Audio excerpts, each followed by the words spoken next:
Assalamu alaikum, урматтуу Айтайтесе каналын көрүүчүлөр. 2021 жылы Кыргызстандын тышкы карызы 4 миллиард доллар болчу. Бизге мунун баарын 2-3 жылда кутулабыз деп Садыр Жапаров Оозу кыйшайбай интервьюда айткан. Алар бизге акчасын берип атат. Сураган акчабызды берип атат. Кредит десе кредит берип атат. Жарымын грант десе грант кылып берип атат. Бирок ошонун жарымын бир жумушка салымыш болуп турганан жарымын жеп койгон биздин өзүбүздүн чиновниктерде болуп атпайбы күнөө. То есть акчаны жеп алган биздин чиновниктер жаман көрүнгөн кытайлар кылып коюп атпайбы. Анын эч кандай коркуштун кереги жок. Төлөп бере албай калсак, балким процентин төлөйбүз үстөккө. Кайсы жерден алабыз проценттеп? Төлөгөнгөчө. Төлөгөнгөчө эми өзүбүздүн ички ресурстарды карайбыз да эми. Эгерде ошол убагында төлөй албай калсак. Эгерде сиз президент болсоңор, 5 жылдын ичинде биз төлөйбүз. Туурабы? Кудай буйрса, ошо 1-5 жылдыкта биз сырткы карыздан кутулабыз. Есть соседи побольше и побогаче нас, и даже им не удается. В любом случае, Джапаров сказал, что в течение 5 лет закроет долг. Бүгүн 2025 жыл. Биз карыздан кутулбай эле бул сан 2 эсе өстү. 8 миллиард 400 миллион доллар.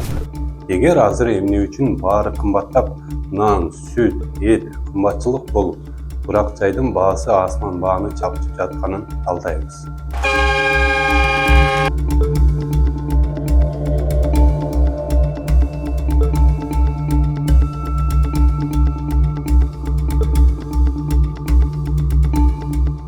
Садыр Жапаров жана анын командасы элге мактанып, биз мамлекеттик ипотекалык компания аркылуу баатирлерди куруп жатабыз. Карагыла, кандай үйлөр дешүүдө. Бул маалымат кулакка жагымдуу угулат. Үйлөр турат, демек бийлик кыйратып жаткандай. Белгилей кетсек, калаада 4 ири турак жай комплекси курулууда. Асман Резиденс 1, 2, 3, 4 деген аталышта. Алар кезекте турган жарандарга ипотекалык негизде берилет. Ушул тапта шаар боюнча жалпы 5000ден ашуун жаран кезекте турат. Бирок чынчыл бололу. Бул экономика өнүгүү эмес. Мамлекет баатир же кызмат сатуу менен жашабашы керек. Бул акционердик коом же жеке бизнес эмес. Мамлекет салыктар менен жашайт. Калк канчалык бай болсо, мамлекет ошончолук көп салык чогултат. Мына ушул өлкөнүн чыныгы кирешеси десек болот. Өнүгүү деген бул жылдап өзүнүн очеретин күткөндө эмес. Бул ар бир жаран байып, өзүнө арзан баада каалаган үйдү алганы. Чыныгы өнүгүү бул мамлекет карапайым элге шарт түзгөндө болот. Бизнес чынчыл сотторду түзүп, менчиктерди коргосо, ошондо адамдар инвестиция кыла баштайт. Туруктуу электр жарыгын жана интернет берсе, өндүрүш жана кызмат көрсөтүүлөр ишке кирет. Мамлекеттин иши мына ушул. Адамдар өздөрү өзү ала турган аянча түзүү. Ал эми бизнес менен атаандашып, аны базардан сүрүп чыгарбоо. А бирок азыр Кыргызстанда уже на протяжении 4 лет, получается, наше акционерное общество постоянно подвергается всевозможным проверкам. Против нас было возбуждено 3 уголовных дела ГКНВ, которые были также прекращены за неимением состава преступления. На данный момент они обратно возбуждают эти же дела. В таком случае, почему они обратно поднимают эти вопросы и обратно начинают просто кошмарить наше предприятие?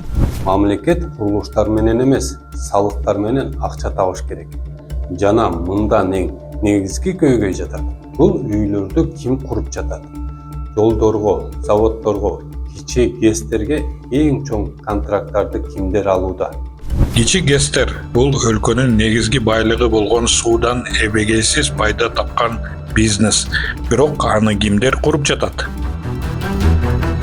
Президент Шаан Шөкөт менен ачып жаткан бул станция Рыскул Зулушевго таандык. Ал президент Жапаровдун жана УКМКнын башчысы Ташиевдин жакын досу Курманкул Зулушевдин бир тууган иниси. Бирок акчаны кайдан алышкан? Курулушка 9 миллион 300 миң доллар австриялык Райффайзенбанк менен Орус Кыргыз өнүктүрүү фондунан насыя алышкан. Российский фонд развития вложил 3,8 миллионов долларов в реализацию этого проекта. Спустя 12 месяцев строительства станция полностью готова, и сегодня президент Кыргызской республики, уважаемый Садыр Нурбек Джапаров, дал старт работе гидроэлектростанций. Тажрыйбасы жок жаңы компания кантип миллиондогон доллар насыя ала алды? Жобу мамлекеттик кепилдик. Жакында эле депутат Дастан Бекешев андай кепилдиктер кимдерге жана кантип берилип жатканын ачыктады. Джибек Курманбековна, компании Салих Рико мы сколько ВТО даем гарантий? На какую сумму? 5 миллионов Бул долларов. жерде экиге бөлүнүп атат. Бирөөсү сом менен, бирөөсү А продуктусунун сом менен, Б продуктусунун акча доллар цент. 5 миллионов долларов мы даем Салих Рико гарантию. А под какой процент они берут? Салих Ико бизде де 2 продукт менен алып атат. Сомумду болсо КПК продуктусу менен алып атат 6% менен. Долларды болсо бул коммерческий процент менен 8% менен алып атат. 6% менен. Хорошо. А кто вот учредитель Салих Рико компании? Фамилию можете назвать? Салих Иконун жетекчиси мен Сыргабаев Батырбек Токтогулович. Хорошо. А биздин транспорт министринин фамилиясы кандай? Сыргабаев? Да, полностью фамилию, имя, отчество. Сыргабаев Абсатар Токтогулович. Все, вопросов нет. Темиров Лайф жана Клоп Медианын иликтөөсүндө көрсөтүлгөндөй бул долбоорлордун баары аткаминерлердин жакындарына таандык. Алар бюджеттин акчасын үйлөрдү куруу үчүн колдонушууда. Андан кийин аны көп жылдык карызга ипотека алган элге сатышат. Бул мамлекеттик долбоор эмес, бул элдин эсебинен төлөнүүчү алардын бизнеси. Куруучу компаниянын жетекчилерине жана жергиликтүү бийлик өкүлдөрүнө жолдун сапатына көңүл бурууга жана белгиленген мөөнөттө бүткөрүүнү тапшырып, жолдун маанилүүлүгүн белгиледи.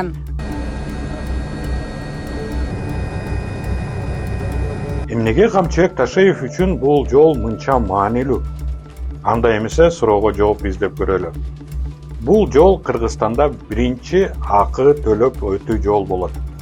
Пайдасын мамлекет жана дагы 2 жеке компания табат. Бирөөсү бул Тез жол деген фирма. Минюстан карасак, ээси жөнөкөй карапайым бизнесмен эмес, так Камчыбек Ташиевдин уулу Таймураз. Атасы болсо монтип иштеп атат деп эл жакшы көрөт да. Жогай, жаңылышпадыңыз. Ооба Камчыбек Ташиевдин жанындагы так ошол Нурлан Сулайманов, баягы мурунку транспорт министри, коррупция менен соттолгон. Эмне кылып жүрөт десеңер, бул киши дагы өзгөн жолдон келечекте пайда табат.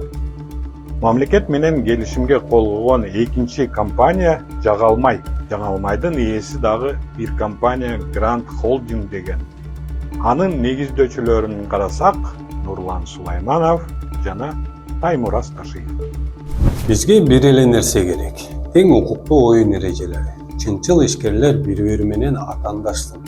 Бул жумуш орундарды түзөт жана экономиканы күчтүү кылат. Ал эми мамлекет калыс болушу керек. Анын милдети бизнести тартып алуу эмес, менчикти коргоо жана элге бизнес кылууга мүмкүнчүлүк берүү. Азыр болсо таланттуу программисттер, элдин арасынан чыккан бизнесмендер өлкөдөн чыгып кетүүдө. Бул жөн эле статистика эмес. Мен сиздер менен Улан Нурманбетов болдум.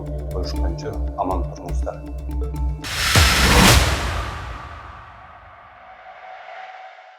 Бийлик биздин оозубузду жапканга аракет кылып жатышат. Камоо, кугунтук, басым кысымдар. Бирок биз ушундай тоскоолдуктарга карабастан ишибизди улантып жатабыз. Бизди Patreon'дон колдоңуз. Бул эмне үчүн маанилүү? Сиздин колдооңуз бизге көз карандысыз иликтөөлөрдү жүргүзүп, коркунучтарга карабастан чындыкты айтууну улантууга мүмкүнчүлүк берет. Бизди кантип колдой аласыздар? Төмөнкү шилтеме аркылуу өтүп, Темиров Лайф Patreon баракчасын ачыңыз. Өзүңүзгө ылайыктуу катталуу деңгээлин тандаңыз. Сиздин колдооңуз бул чындык үчүн салым, ал эми биздин бонустар бул жөн гана кошумча белек. Картаңыздын маалыматтарын жазыңыз же PayPal'ды тандаңыз. Ушу менен болду. Биз чындык үчүн күрөштү уланта беребиз. Көз карандысыз журналистканы колдоңуз, шилтеме төмөндө.